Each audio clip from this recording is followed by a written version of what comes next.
गुरु की आज्ञा का किस प्रकार पालन करना चाहिए, आइए जानते हैं महाभारत के प्रसंग से।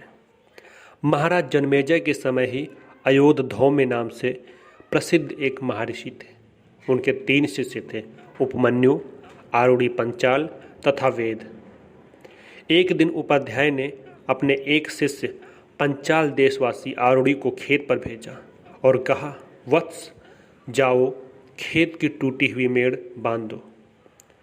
उपाध्याय के इस प्रकार आदेश देने पर पंचाल देशवासी आरुणि वहां जाकर उस धान की क्यारी की मेड़ बांधने लगा, परंतु बांध न सका।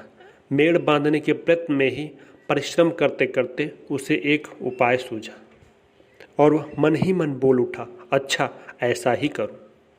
वह क्यारी की टूटी हुई मेड़ की जगह स्वयं ही लेट गया। उसके लेट जाने पर वहां का बहता हुआ जल रुक गया।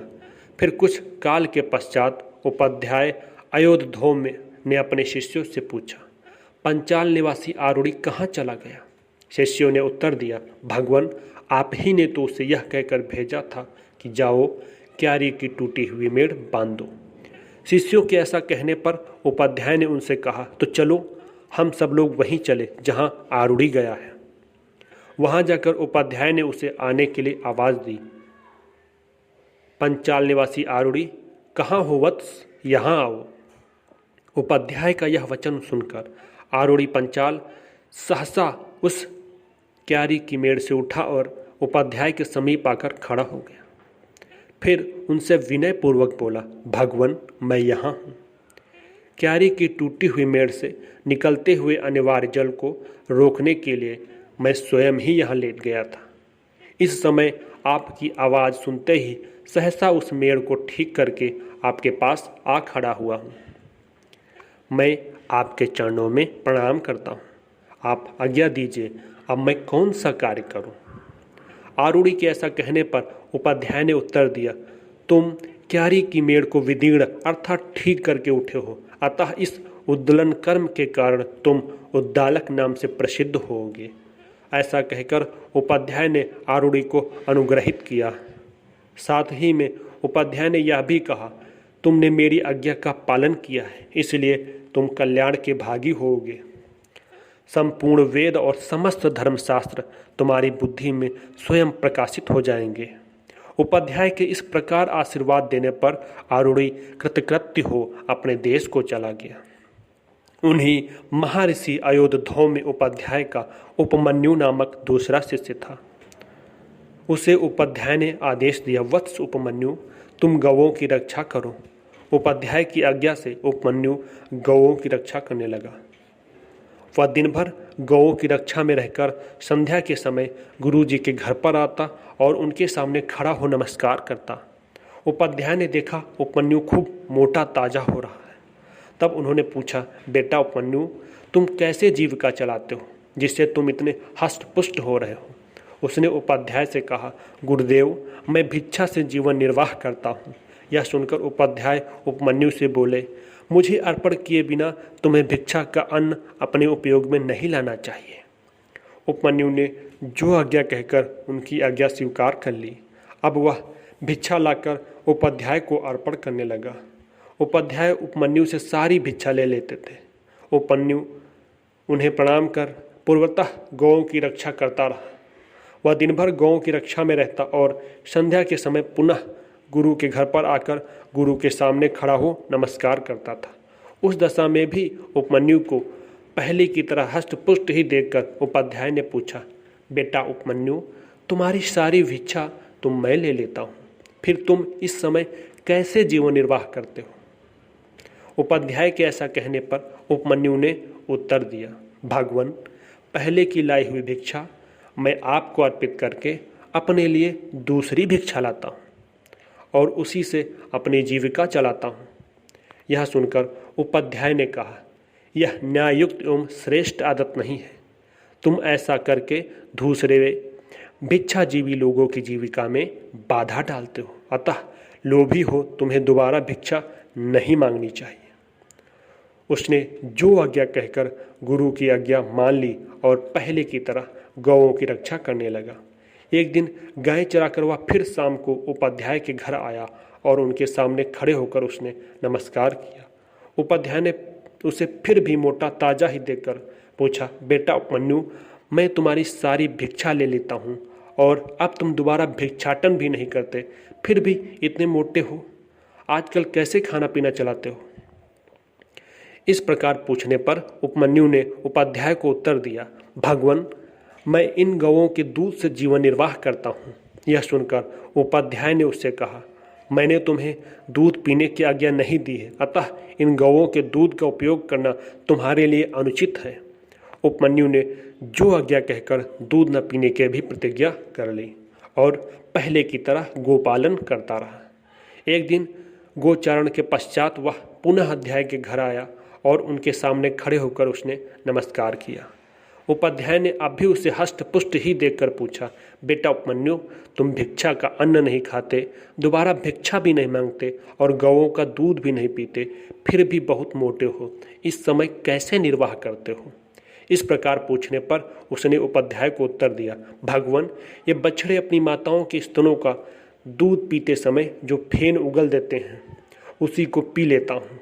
यह सुनकर उपाध्याय ने कहा, ये बछड़े उत्तम गुणों से युक्त हैं, अतः तुम पर दया करके बहुत सा फेन उगल देते होंगे, इसलिए तुम फेन पीकर इन सभी बछड़ों की जीविका में बाधा उपस्थित करते हो, अतः आज से फेन भी न पिया करो। उपमन्यु ने जो आज्ञा कहकर उसे न पीने की प्रतिज्ञा कर ली और पूर्वतः गौओं की रक्षा करने लगा। इस प्रकार मना करने पर उपमन्यु न तो भिक्षा का अन्न खाता, न दोबारा भिक्षा लाता और न ही गौओं का दूध पीता और न ही बछड़ों के फेन को उपयोग में लाता था। अब वह भूखा रहने लगा। एक दिन वन में भूख से पीड़ित हो उसने आग के पत्ते चबा लिए। आग के पत्ते खारे, तीखे, कड़वे और रूखे होते हैं, उनका परिणाम तीक्ष्ण होता है। उन आग के पत्तों ने उसके पेट के अंदर ज्वाला सी उत्पन्न कर दी, अतः उनको खाने से उपमन्यु की आंखों की ज्योति नष्ट हो गई। वह अंधा हो गया। अंधा होने पर वह इधर उधर घूमता रहा। अंत में वह एक कुएं में गिर पड़ा। जब सूर्यदेव अस्त हो गए तब भी उपमन्यु गुरु के घर नहीं पहुंचा तो उपाध्याय ने शिष्यों से पूछा, उपमन्यु क्यों नहीं आया? वे बोले, वह तो गाय चराने के लिए वन में गया था। तब उपाध्याय ने कहा, मैंने उपमन्यु की जीविका के सभी मार्ग बंद कर दिए, अतः निश्चय ही वह रूठ गया है, इसीलिए इतनी देर हो जाने पर भी वह नहीं आया, अतः हमें चलकर उसे खोजना चाहिए। ऐसा कहकर वह अपने शिष्यों के साथ वन में चल दिए। उपाध्याय ने उसे बुलाने के लिए आवाज़ दी, ओ उपमन्यु, कहाँ हो बेटा, चले आओ। उसने उपाध्याय की बात सुनकर उच्च स्वर से उत्तर दिया, गुरुजी, मैं कुएं में गिर पड़ा हूँ। तब उपाध्याय ने उससे पूछा, वत्स, तुम कुएं में कैसे गिर गए? उसने उपाध्याय को उत्तर दिया, भगवान, मैंने आग के पत्ते खाकर अपनी भूख मिटानी चाहिए, जिससे मैं अंधा हो गया हूँ, इसीलिए कुएं में गिर पड़ा। तब उपाध्याय ने कहा, वत्स, तुम दोनों अश्विनी कुमारों का स्मरण करो। अश्विनी कुमार देवताओं के वैद्य हैं, वे तुम्हारी आंखें ठीक कर देंगे। उपाध्याय के ऐसा कहने पर उपमन्यु ने अश्विनी कुमार नामक दोनों देवताओं की ऋग्वेद के मंत्रों द्वारा स्तुति प्रारंभ की। विधि पूर्वक स्तुति संपन्न हुई। दोनों अश्विनी कुमार प्रकट हुए और उससे बोले, उपमन्यु, हम तुम्हारे ऊपर बहुत प्रसन्न हैं। यह तुम्हारे खाने के लिए पुआ है, इसे खा लो। उनके ऐसा कहने पर उपमन्यु बोला, भगवान, आपने ठीक कहा है, तदापि मैं गुरु जी को निवेदन किए बिना इस पुए को अपने उपयोग में नहीं ला सकता। तब दोनों अश्विनी कुमार बोले, वत्स, पहले तुम्हारे उपाध्याय ने भी हमारी इसी प्रकार स्तुति की थी। उस समय हमने उन्हें जो पुआ दिया था उसे उन्होंने अपने गुरु जी को निवेदन किए बिना ही काम में ले लिया था। तुम्हारे उपाध्याय ने जैसा किया है वैसा ही तुम भी करो। उनके ऐसा कहने पर उपमन्यु ने उत्तर दिया, इसके लिए तो आप दोनों अश्विनी कुमारों की मैं बड़ी अनुनय विनय करता हूँ। गुरु जी के निवेदन किए बिना मैं इस पुए को नहीं खा सकता। तब अश्विनी कुमार उससे बोले, तुम्हारी इस गुरु भक्ति से हम बड़े प्रसन्न हैं। तुम्हारे उपाध्याय के दांत काले लोहे के समान हैं, तुम्हारे दांत स्वर्णमय हो जाएंगे। तुम्हारी आंखें भी ठीक हो जाएंगी और तुम कल्याण के भागी होोगे। अश्विनी कुमारों के ऐसा कहने पर उपमन्यु को आंखें मिल गईं और उसने उपाध्याय के समीप आकर उन्हें प्रणाम किया तथा सब बातें गुरुजी से कह सुनाई।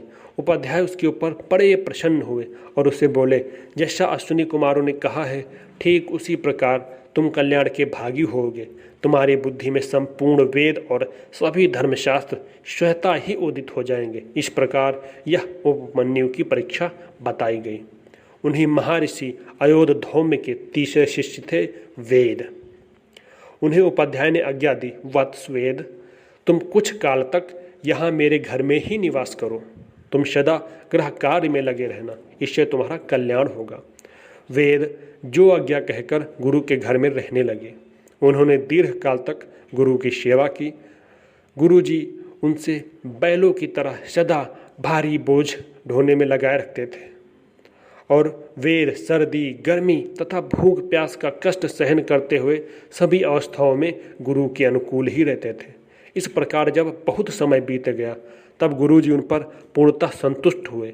गुरु के संतोष से वेद ने श्रेय तथा सर्वज्ञता प्राप्त कर ली। इस प्रकार यह वेद की परीक्षा का वृत्तांत कहा गया है। अगली कड़ी में देखिए, इन्हीं आचार्य वेद से मिलने आते हैं महाराज जनमेजय।